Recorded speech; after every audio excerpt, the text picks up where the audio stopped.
मंगल मूरति सतगुरु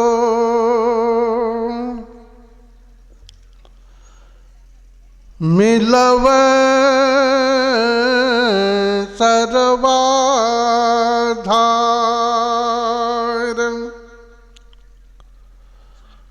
मंगलमय मंगल करना बिनवा बारंबार।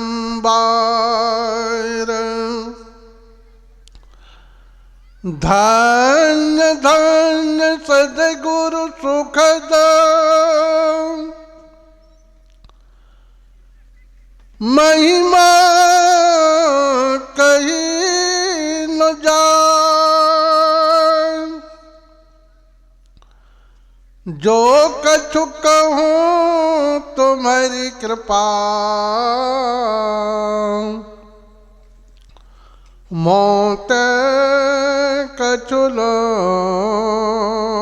बसाए।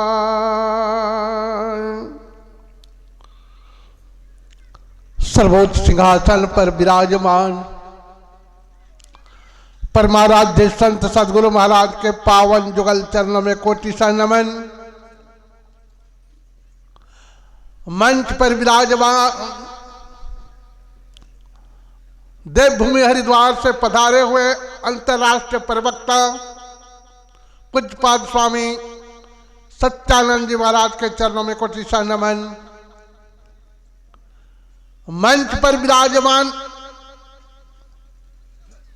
स्वामी रामानंद जी महाराज, स्वामी बोधानंद जी महाराज, अन्य महापुरुषों के श्री चरणों में कोटि सा नमन।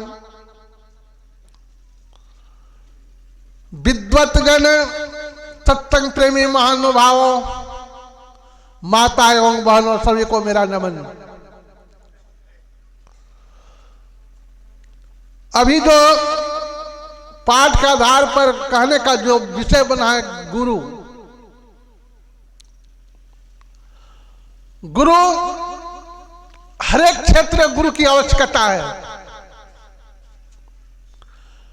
चाहे आप पढ़ने जाइए तो वहां गुरु की आवश्यकता है, खेती करते हैं वहां भी गुरु की आवश्यकता है, हल जोतते हैं तो उसको भी गुरु से सीखना पड़ता है। और हम आप इस असार संसार से पार होना चाहते हैं, बिना गुरु का पार नहीं हो सकते हैं।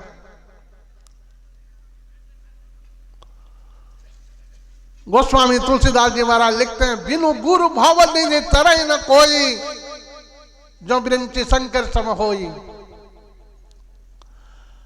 ब्रह्मा विष्णु महेश के तरह कोई बन जाए और वह सोच लेंगे कि हमें इस असार संसार से पार हो जाओ, नहीं हो सकता है, बिना गुरु से काम नहीं बन सकता है।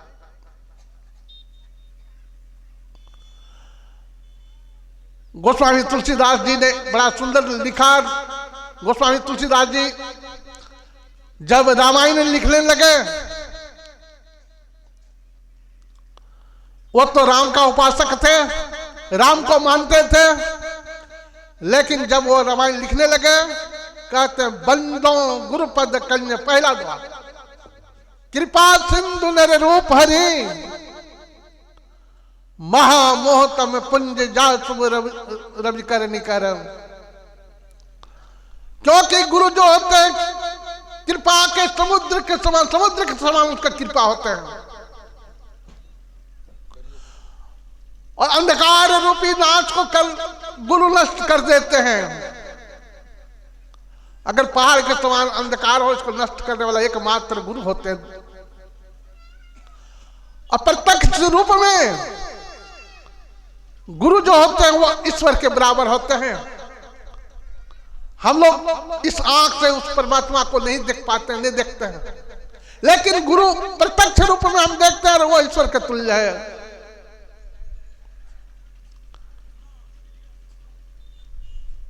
इसलिए कहते हैं गुरु की महिमा अनंत, अनंत किया उपकार, लोचन अनंत उघारिया, अनंत दिखावनहार।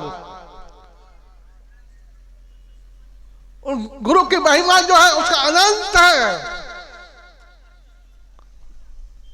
अनंत। सदगुरु की महिमा अनंत। अनंत क्या उपकार, उसका उपकार का कोई लेखा जोखा नहीं है। लोचन अनंत उघारिया अनंत दिखावना। लोचन जो है आंख, आंख खोल कहते हैं लोचन। वो आंख खोल देते हैं जो जिससे परमात्मा का पहचान किया जाता है, वो आंख खोल देते हैं गुरु। जो गुरु बसे बनारस शिव समुद्र तीर, एक पलक बिसरे नहीं जो स्वाय हो रघुवीर। अगर गुरु कहीं भी हो, आप गुरु से दीक्षा ले लिए हैं, ठीक ठीक साधना करते हैं, आप कहीं हैं, गुरु कहीं है, उनका कृपा जो है आप तक उनको याद करते रहेंगे तो उनका कृपा आपके ऊपर बरसते रहेंगे, बरसते रहेंगे।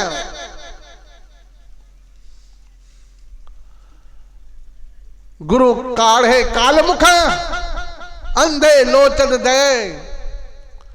गुरु जो होते हैं कालमुख से निकाल देते हैं।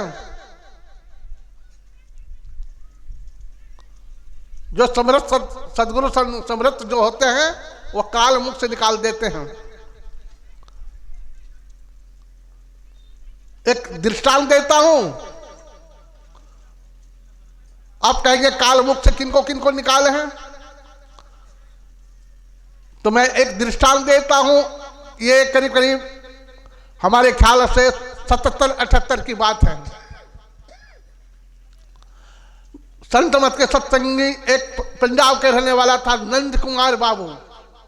बहुत अच्छे विचारक थे, बहुत सुंदर सत्संगी थे। वो पंजाब के रहने वाले थे, गुरु महाराज से दीक्षित लिए हुए थे, साधन भजन करते थे। साधन भजन करते करते वो सोचा कि गुरु महाराज को पंजाब ले जाए। के बाद गुरु महाराज से निवेदन किया कि हुजूर पंजाब चला जाए, एक बार वहां भी सत्संग हो जाए। तो गुरु महाराज ने समय दे दिए। तो चलना है कहां से, उसके पहले कलकत्ता में प्रोग्राम था गुरु महाराज का। गुरु महाराज का प्रोग्राम कलकत्ता में था, वहीं से चलना है, ट्रेन पकड़ना है। और वहीं से ट्रेन जो है सुपर फास्ट ट्रेन जो है, उस समय फर्स्ट क्लास बोगी बनता था, अब फर्स्ट क्लास बोगी नहीं है, केबिन के तरह होता था। एक केबिन में 4 ही आदमी रहते थे। तो उसी गाड़ी में रिजर्वेशन हो गया। समय आया, नंद कुमार बाबू आए और गए कलकत्ता। कलकत्ता जाने के बाद गुरु महाराज को कहा गया, साथ में रहने वाले सेवक सबों को, कि गुरु महाराज से कहा कि हुजूर नंद कुमार बाबू आयल थे, चलना छे कलकत्ता।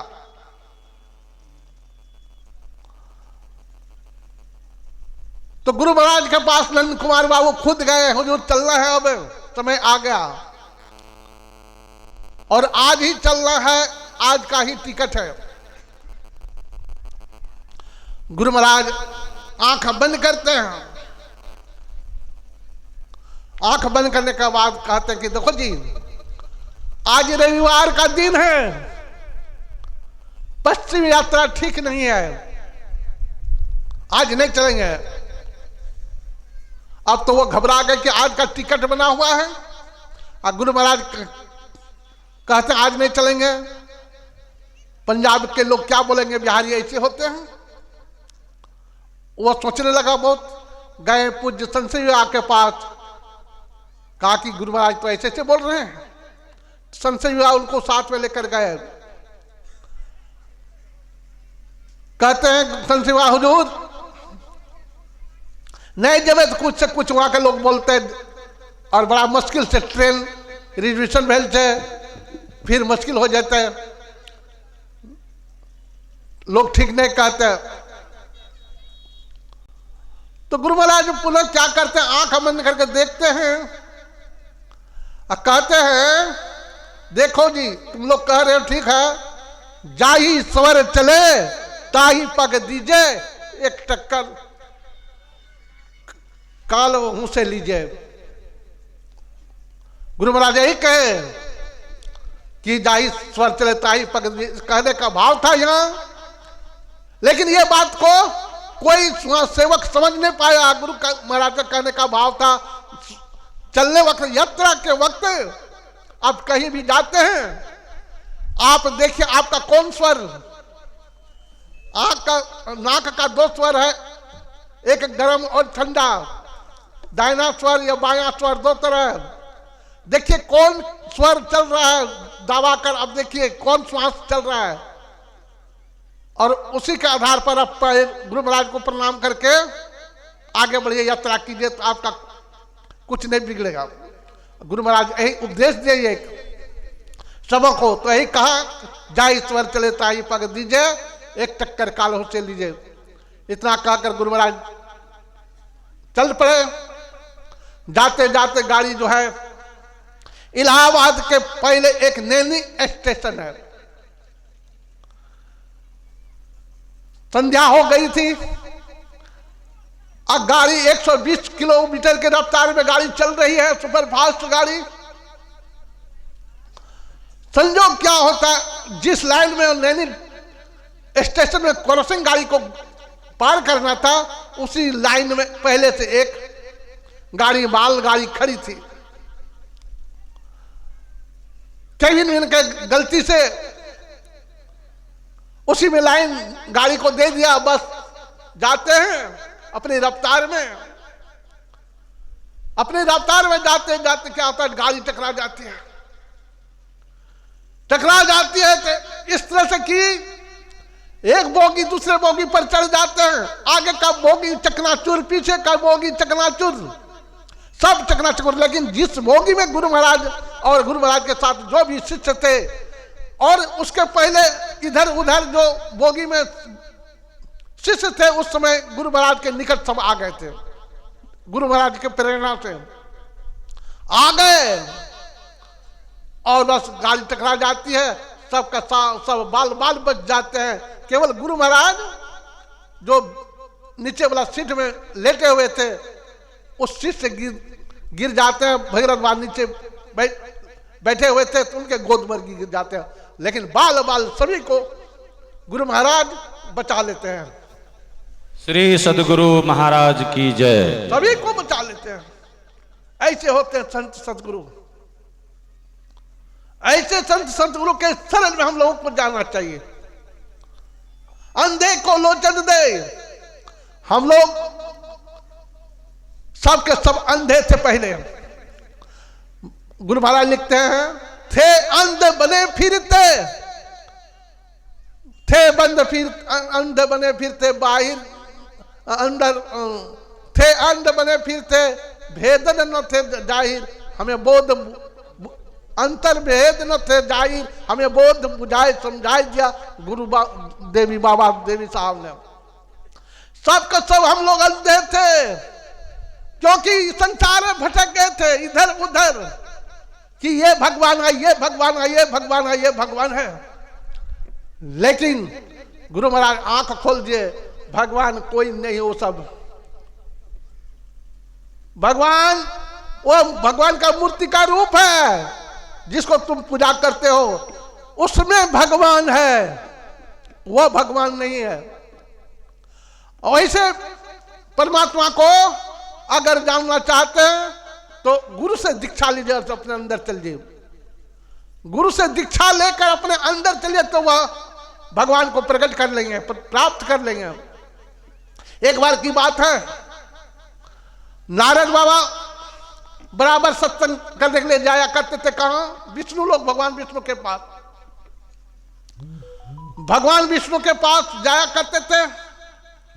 तो भगवान विष्णु ने सोचा नारद बाबा को चेताना चाहिए, बहुत बड़े ज्ञानी तो है, लेकिन ये गुरु ने क्या इसको चेताना चाहिए। तो जहां नारद बाबा बैठते थे वहां का मिट्टी को हटा दिया जाता था। तो भगवान विष्णु खुद ग्वाला का रूप धारण करके जिस रास्ते से नारद बाबा आते जाते थे वो रास्ते में लाठी लेकर खड़े हैं, साधारण एक ग्वाला के रूप में धारण करके। तो कहते हैं नारद बाबा से कि आप कहां प्रतिदिन इधर कहां जाते हैं? कहा कि मैं जाता हूं विष्णु लोक। कहता क्यों? कहता कि वहां सत्संग करने के लिए। तो कहते हैं कि वहां तो आपके भारी बेइज्जती होती है। कहा कि कैसे? वहां तो हमको इज्जत से बैठाया जाता है, सत्संग करते हैं। कहा कि आप जहां बैठते हैं ना वहां का मिट्टी को हटा दिया जाता, कोड़कर फिर दूसरा मिट्टी ला कर देता है।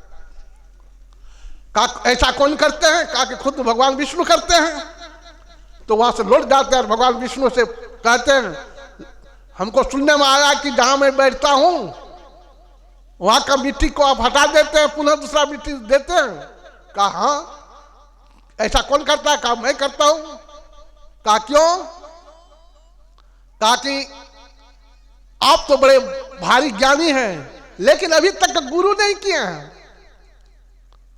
अभी तक गुरु नहीं किए हैं, आप निगुरा हैं। इसीलिए जब तक गुरु नहीं करेंगे तब तक आप सगुरा नहीं बनेंगे, तब तक आप शुद्ध नहीं होंगे। तो कहने लगा नारद बाबा आप हमको हमारा गुरु बन जाइए। कहा हम नहीं बनेंगे, आप मृत्यु लोक तो जाते ही हैं, मृत्यु लोक में ही कोई गुरु बनेंगे। कहा कि वो कहां मिलेंगे, कहां खोजेंगे, हमको जानकारी नहीं। कहा कि नदी किनारे जो आप जाना सवेरे सवेरे सबसे पहले जो सब नदी किनारे मिल जाएंगे तो उन्हीं को गुरु बना लेना। तो जाते हैं नारद बाबा नदी किनारे, उधर से मछली मारकर भोरे भोरे गया था, मछली जाल फेंक कर आ रहा था, जाल लटकाए हुए, उसी को पकड़ लिया। कहा कि आप हमारा गुरु बन जाइए। कहा नहीं नहीं नहीं नहीं, आपका गुरु नहीं बनूंगा, हम तो मछली मारने वाले हैं। कहा कि नहीं, आपको गुरु बनना ही पड़ेगा। तो वो अपने उसको गुरु मान लिया और वो भी गुरु बन गए। नारद बाबा जाते हैं, फिर विष्णु लोग भगवान विष्णु पूछते हैं क्या गुरु कर लिया? कहा कर तो लिए, लेकिन कहा कि लेकिन और परंतु गुरु के ऊपर, गुरु भी कर लिया और लेकिन परंतु लगा दिया। कहा कि वो मछुआ था। कहा कि तुमने गुरु का अपमान किया, तुमको नरक देखना पड़ेगा, नरक में जाना पड़ेगा। अब गिड़गिड़ाने लगा तो प्रभु तब इसका कोई उपाय